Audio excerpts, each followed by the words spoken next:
ஆண்டவரும் இரட்சகருமாயிருக்கிற நமது ஆண்டவர் இயேசு கிறிஸ்துவின் ஈடு இணையற்ற நாமத்தினாலே அருமையான கர்த்தருடைய பிள்ளைகள் யாவருக்கும் எங்களது ஏஜி சபையின் சார்பில் அன்பின் வாழ்த்துக்களை அன்போடு கூட தெரிவித்துக் கொள்கிறேன். சின்னவன் ஆயிரம் சிறியவன் பலத்த ஜாதியுமாவான் என்கிற வார்த்தை சொல்லி உங்களை ஆசீர்வதிக்கிறேன். இது எங்க திருச்சபையின் மூலமாய் உங்கள் சமாதானத்தின் நேரம் என்கிறதான நிகழ்ச்சி. அருமையான பிள்ளைகளே, ஸ்தோத்திரம். ஒவ்வொரு வாரமும் நமது கிராஸ் டிவியில் விசேஷமாக ஷாலோம் ஏஜி சர்ச் தூத்துக்குடி என்கிற யூடியூப் சேனலிலும் இந்த கர்த்தருடைய வார்த்தை வருகிறது. அருமையான பிள்ளைகள் பார்க்கும்படி உங்களை இயேசுவின் நாமத்தில் அன்போடு உற்சாகப்படுத்துகிறேன். எங்கள் திருச்சபைக்காக ஜெபிக்கிற அன்பு பிள்ளைகள் ஜெபிக்கவும் உங்களை உற்சாகப்படுத்துகிறேன். விசேஷமாக அருமையான பிள்ளைகளே, நீங்கள் ஒருவேளை எந்த ஒரு ஆவிக்குரிய ஆலயத்திற்கும் போகலன்னு சொன்னா எங்களோடு வந்து நீ கர்த்தரை ஆராதிக்க வரலாம். ஆண்டவர் நல்லவர். எங்களுடைய ஆராதனை விவரம் இந்த தேவனுடைய வார்த்தை முடிந்த உடனே வரும். நீங்கள் பார்த்து எங்களோடு நீங்கள் ஆராதனையில் பங்கு பெற இயேசுவின் நாமத்தில் உங்களை அன்போடு கூட அழைக்கிறேன். ஸ்தோத்திரம். இந்த நாளிலும் ஏசாயா தீர்க்க தரிசன புஸ்தகம் 60ஆம் அதிகாரம் 20வது வசனம், எல்லாருக்கும் தெரிந்த ஒரு வாக்குத்தத்த வசனத்தை உங்கள் நினைப்பூட்டி நான் ஜெபிக்கும்படி விருப்பப்படுகிறேன். உன் சூரியன் இனி அஸ்தமிப்பதும் இல்லை, உன் சந்திரன் மறைவதும் இல்லை, கர்த்தரே உனக்கு நித்திய வெளிச்சமாய் இருப்பார். ஆமென். பின்பகுதியை பாருங்க. உன் துக்க நாட்கள் முடிந்து போம். ஆண்டவருடைய நாமம் மகிமைப்படுவதாக. உன் துக்க நாட்கள் முடிந்து போகும். ஸ்தோத்திரம். துக்க முகம் என்கிற தலைப்பின் கீழாக ஸ்தோத்திரம் ஒரு சில சகோதரி வாழ்க்கையில வந்த துக்கங்கள், அவர்கள் மாற்றப்பட்ட விவரத்தை உங்களுக்கு சொல்லி உங்களுக்காக ஜெபிக்கிறேன். அருமையான கர்த்தருடைய பிள்ளைகளே, இந்த நாளிலும் நீங்கள் துக்கத்தோடு வேதனையோடு கூட இருக்கலாம். இப்படி உலகத்தில் ஒரு பழமொழி இருக்கு, வீட்டுக்கு வீடு வாசப்படி. அருமையான பிள்ளைகளே, ஒவ்வொருத்தருக்கும் இன்னைக்கு பிரச்சனைகள். நீங்க பாருங்க, சிட்டிக்குள்ள போனீங்கன்னா ஸ்தோத்திரம் ஆண்டவருக்கு மகிமை உண்டு. அவங்க வேலையை பார்த்துக்கிட்டு அவங்கவுங்க பிரச்சனையை சந்திச்சுக்கிட்டு எதை குறித்துமே யோசிக்காம போகிறதெல்லாம் பார்க்கிறோம். அருமையான பிள்ளைகளே, ஆனா நம்மை விசாரிப்பதற்கும் நம்மை துக்கத்தை மாற்றுறவுக்கும் ஒரு கர்த்தர் இருக்கிறார். இஸ்ரவேல் ஜனங்கள் படுகிற உபத்திரவத்தை நான் பார்த்தேன். ஸ்தோத்திரம். ஆண்டவர் நல்லவர். பாருங்களேன், அவர் நாம் படுகிற பாடுகள் எல்லாவற்றையும் பார்க்கிற ஒரு தெய்வம். நம்ம நினைக்கிறோம், ஸ்தோத்திரம், என் பாடு யாருக்கு தெரியும், என் பிரச்சனை யாருக்கு தெரியும், நான் வடிக்கிற கண்ணீர் யாருக்கு தெரியும்? பிள்ளைகளே, ஸ்தோத்திரம், நீதிமான் மேல கர்த்தர் கண்கள் நோக்கமா இருக்கிறது. உங்களுக்கு தெரியுமா? நான் படுகிற வேதனையை அவர் பார்க்கிறாரு, நான் படுகிற கண்ணீரை அவர் பார்க்கிறாரு. நான் எந்த அளவுக்கு வேதனைப்படுகிறேனோ அதை ஆண்டு அழகா சொல்லி வச்சிருக்கிறாரு. ஆமென். ஸ்தோத்திரம். ஸ்திரியானவள் தன் பிள்ளைக்கு இறங்காமல் பாலகனை மறப்பாளோ?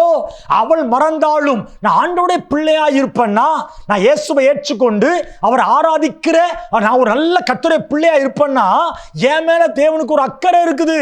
உதாரணத்துக்கு யோபுவை பாருங்களேன். யோபுவை குறித்து வேதம் சொல்கிறது, தேவன் யோபுவையும் யோபுவுக்கு உண்டான எல்லாவற்றையும் வேலையடைத்து பாதுகாத்தாரா. அருமையான பிள்ளைகளே, நம்முடைய துக்கத்தை மாற்றுகிற ஒரு தெய்வம் இருக்கிறார். பாருங்க. ஆமென். ஆண்டவருடைய நாமம் மகிமைப்படட்டும். ஸ்தோத்திரம். தெரிந்த ஒரு சில காரியத்தை மாத்திரம் நான் உங்களுக்கு சொல்லி நான் உங்களுக்காக ஜெபிக்க வேண்டும் என்று நான் விருப்பப்படுகிறேன். எஸ்தரை நான் சுட்டி காட்ட வேண்டும் என்று விருப்பப்படுகிறேன். ஆண்டவருடைய நாமம் மகிமைப்படட்டும். எஸ்தர் புஸ்தகம் 4ஆம் அதிகாரம் 16வது வசனத்தை வாசிக்கிறேன். பாருங்கள். நீ போய் சூசானில் இருக்கிற யூதரை எல்லாரும் வர செய்து 3 நாள் அல்லும் பகலும் புசியாமலும் குடியாமலும் எனக்காக உபவாசம் பண்ணுங்கள், நானும் என் தாதிமாரும் உபவாசம் பண்ணுவோம். இவ்விதமாய் சட்டத்தை மீறி ராஜாவிடத்தில் பிரவேசிப்பேன், நான் செத்தாலும் சாகிறேன் என்று சொல்ல சொன்னாள். எஸ்தர் இங்க மொர்தெகாய்ட்ட ஒரு காரியம் சொல்றாங்க. ஸ்தோத்திரம். ஆமென். இந்த சம்பவத்துடைய முகாந்திரம் ஒருவேளை நமக்கு தெரிந்ததா? ஆமென். ஸ்தோத்திரம். யூத குலத்தை அழிக்கும்படியாக ஸ்தோத்திர வஞ்சகம் உள்ள ஒரு மனுஷன் எழுப்பி யூத குலத்தை அழிக்க வேண்டும் என்று அவர் தீர்மானிக்கிறான். எனவே மொர்தெகாய் ஆமென் ஸ்தோத்திர ராஜாட பேசும்படி எஸ்தருக்கு சொல்லுகிறார். ஆனா ராஜா கூப்பிடாம ராஜாவை பார்க்க முடியாது. ராஜாட்ட அப்பாயின்மெண்ட் வாங்கணும். ஆனாலும் எஸ்தர் சொல்றாங்க, நான் சட்டத்தை மீறி அப்பாயின்மெண்ட் வாங்காம ராஜாவை பார்க்க போறேன். ஸ்தோத்திரம். எனக்காக உபவாசம், ஒரு துக்கத்தோடு கூட என் ஜனம் அழிக்கப்படுகிறதே, என் ஜனம் வேதனையோடு கூட இருக்கிறதே. குறிப்பிட்ட காலத்துல ஜனத்துக்கு ஒரு முடி வரப்போகுது. அந்த துக்கம் அவர்களுக்கு மேல வந்ததுனால ஸ்தோத்திரம், அல்லும் பகலும் வேதம் சொல்லுகிறது, அல்லும் பகலும் 3 நாள் புசியாமல் குடியாமல். ஒரு ராணி புசியாமல் குடியாமல் இருக்கக்கூடாது. ஏன்னா வாடிடுவாங்க, சரீரம் ஒடுங்கிரும், பாடல் முகத்துல வாடல் தெரிஞ்சிரும், ராஜா விருப்பப்பட மாட்டாரு. அதை தெரிந்துமே தேவ சமூகத்துல உபவாசிக்கும்படி இதனை அர்ப்பணித்தார்கள் இந்த எஸ்தர் ராஜாத்தி. அருமையான தேவனுடைய பிள்ளைகளே, ஆண்டவர் நல்லவர். நம்ம ஏதோ ஒரு காரியத்துல உங்க வாழ்க்கையில பிரச்சனைக்கு மேல பிரச்சனை, ஏதோ ஒரு ஸ்தோத்திரம், ஒரு காரியம் சம்பவிச்சுக்கிட்டே இருக்குது, அந்த காரியத்தை மாற்றவே முடியல. கடந்த சில ஆண்டு முன்பு ஒரு சகோதரனை சந்தித்தேன். அவன் குடும்பத்தில் அவங்க ஜெபிக்கும்படி கேட்டுக்கொண்டார்.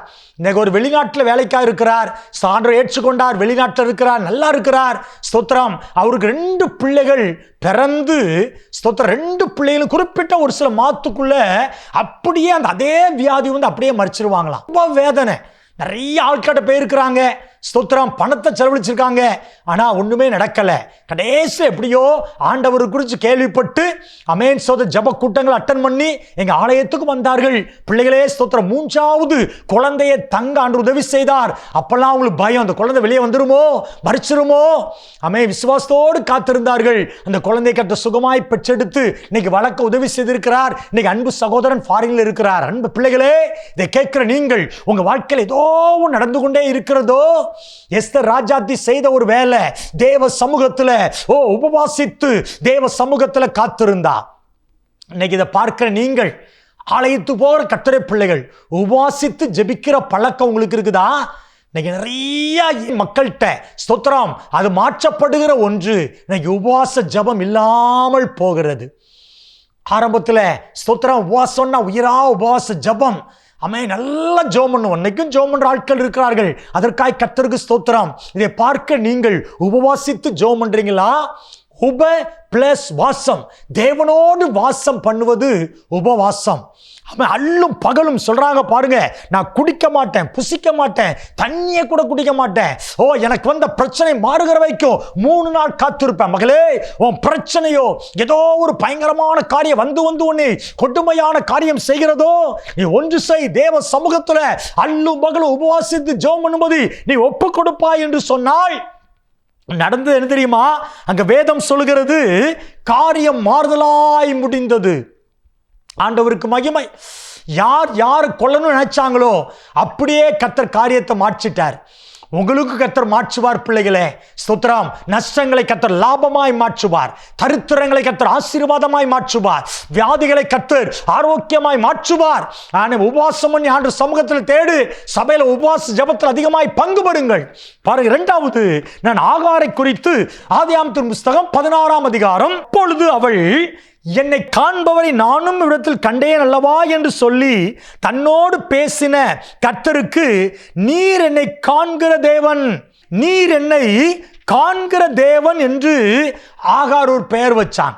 ஸ்தோத்திரம். ஆண்டவரை குறித்ததான அறிந்த ஒரு ஆகார். ஆதியாகமத்தின் புஸ்தகம் 21ஆம் அதிகாரம் 16வது வசனத்தை பாருங்க. பிள்ளை சாகிறதை நான் பார்க்க மாட்டேன் என்று எதிராக அன்பு பாயும் தூரத்தில் போய் உட்கார்ந்து சத்தமிட்டு அழுதாள். முதலாவது எஸ்தர், துக்கமுகமாய் இருந்த எஸ்தர் உபவாசித்து ஜெபம் பண்ணினார்கள். அவர்கள் துக்கத்தை மாற்றி காரியம் மாறுதலாய் கர்த்தர் முடிய பண்ணினார். 2வது துக்கமுகமாய் இருந்த ஆகார், என்னை காண்கிற தேவன் என்று அறிக்கையிட்ட ஆகார், தன் பிள்ளை சாகக்கூடாது என்று துக்கமுகமாய் இருந்த ஆகார். அருமையான பிள்ளைகளே, அங்க வேதம் சொல்லுகிறது, அவன் பிள்ளையின் சத்தத்தை கர்த்தர் கேட்டார். இன்னைக்கும் கேட்கிற கர்த்தர் இருக்கிறார். மகளே, உன் அருளுகூறலை கேட்கிற ஒரு தெய்வம் இருக்கிறார். ஆமென். உன் வியாதியை பார்க்கிறவன் கர்த்தர் இருக்கிறார். நீ அருவருப்பாய் நினைக்கப்படுகிறாயே, உன் சூழ்நிலையை பார்க்கிற ஒரு தெய்வம் இருக்கிறார். உன் துக்க முகத்தை பார்க்கிற ஒரு தெய்வம் இருக்கிறார். அவர் இன்னைக்கு உன்னை பார்த்து சொல்லுகிறார், இனி நீ தீங்கை காணாதிருப்பாய். உன் துக்க நாட்கள் முடிந்து போனது மகளே, முடிந்து போனது. ஸ்தோத்திரம். ஆகார் ஆண்டவர் நோக்கி பார்த்து பாருங்க. ஸ்தோத்திரம். ஆண்டவர் வார்த்தையை நம்புனாங்க, ஆண்டவர் நோக்கி முறையிட்டாங்க, ஆண்டவர் அறிந்து கொண்டாங்க. நீங்க ஆண்டவர் அறிஞ்சிருக்கிறீங்களா? அவர் எப்படிப்பட்டவர்? சாதாரண, நீங்களும் நான் ஆராதிக்கிற ஆண்டவர் சாதாரண தேவன் இல்ல பிள்ளைகளே. இந்த அண்ட சராசரத்தை உண்டு பண்ணினவர். அதான் தாவீது சொல்லுகிறான், என்னை மேய்க்கிற என் தேவன், என் ராஜாதி ராஜா, இராணுவங்களின் தேவன், சர்வ வல்லமையுள்ள தேவன். எப்போது நான் சொல்லுகிறேன், ஆண்டவரை சர்வ வல்லவராய் பாருங்கள். ஏதோ ஒரு சின்ன ஏதோ ஒரு காரியமா பார்க்காதீங்க. சர்வ வல்லமையுள்ள தேவனாய் பாருங்கள் தெய்வத்தை. உங்களுக்கு அவரால் செய்ய முடியுமா? முடியும். தாவீதை பாருங்க, கோலியாத்துக்கு முன்னால யுத்தம் செய்ய போகிறார். ஸ்தோத்திரம். கோலியாத் சொல்றான், நீ நாயை போல ஒரு கல்லை கொண்டு வர. ஸ்தோத்திரம். அவர் தாவீது சொல்லும்போது சொல்றாரு, நான் என் தேவனாகிய இஸ்ரவேலின் இராணுவங்களின் தேவனுடைய நாமத்தினாலே வருகிறேன். ஆண்டவர் விசுவாசத்தோடு சொல்லுகிறார். கோலியாத்தை தாவீது பார்க்கல, என்னோடு கூட இருக்கிற தேவன் சர்வ வல்லவர். இன்னைக்கு சொல்றேன், உங்க பிரச்சனையை பெருசா பார்க்காதீங்க பிள்ளைகளே, தேவனை பெருசா பாருங்க. உங்க பிரச்சனை எவ்வளவு பெருசானாலும் அது சின்னதாய் மாறும். பெரிய பர்வதமே நீ எம்மாத்திரம் தேவனுக்கு முன்பாக, தேவனுடைய பிள்ளைகளுக்கு முன்பாக சமபூமியாய் மாறுவாய். உங்களுக்கும் ஏதோ ஒரு கலக்கம், ஏதோ ஒரு வேதனை, ஏதோ நிந்தை, ஏதோ ஒரு அவமானம் வந்திருக்குதா? ஸ்தோத்திரம். அவர் என்னை காண்கிற தேவன். அவர் மேல நம்பிக்கை வைங்க. நல்லா அவர் அறிந்துகோங்க. அவர் நோக்கி கூப்பிடுங்க பிள்ளைகளே, நிச்சயமாய் பதில் கொடுக்கிற நல்லவர். மூன்றாவது துக்கமுகமாய் இருந்த ஸ்தோத்திரம் அன்னாலே நான் சொல்லி நான் ஜெபிக்கிறேன். 1 சாமுவேல் 1ஆம் அதிகாரம் 10வது வசனத்தை நான் வாசிக்கிறேன். அவள் போய் மனம் கசந்து மிகவும் அழுது கர்த்தர் நோக்கி விண்ணப்பம் பண்ணி. அன்னாளுக்கு குழந்தை இல்லை. அன்னாளின் கணவர் அன்னாளை ரொம்ப நேசிக்கிறார். குடும்பத்தார் எல்லாரும் அவனை விசனப்படுத்துறாங்க. நீ ஒரு மலடி, உனக்கு குழந்தை இல்லை மகளே, நீ அழகா இல்லை, உன்னை துக்கப்படுத்துறாங்களா? நீ கருப்பா இருக்க, உன்னை துக்கப்படுத்துறாங்களா? நீ குட்டையா இருக்க, உன்னை துக்கப்படுத்துறாங்களா? உனக்கு தொழில துக்கப்படுத்துறாங்களா? அதே வேதனையின் பாதையில தான் அன்னாள் கடந்து போனாங்க, அழுது கொண்டது. மூன்றாவது ஸ்தோத்திரம் துக்கமாக இருந்த அன்னாள் ஆலயத்துல போய் மனம் கசந்து அழுதாங்க. இன்னைக்கு ஒரு சின்ன பிரச்சனை வந்தா நம்ம சொந்தக்காரங்க வீட்டில் போய் போகாத வீட்டுக்கெல்லாம் போய் உட்கார்ந்து கண்ணீர் விட்டு அழுது நம்ம பிரச்சனைலாம் சொல்லிடுறோம்.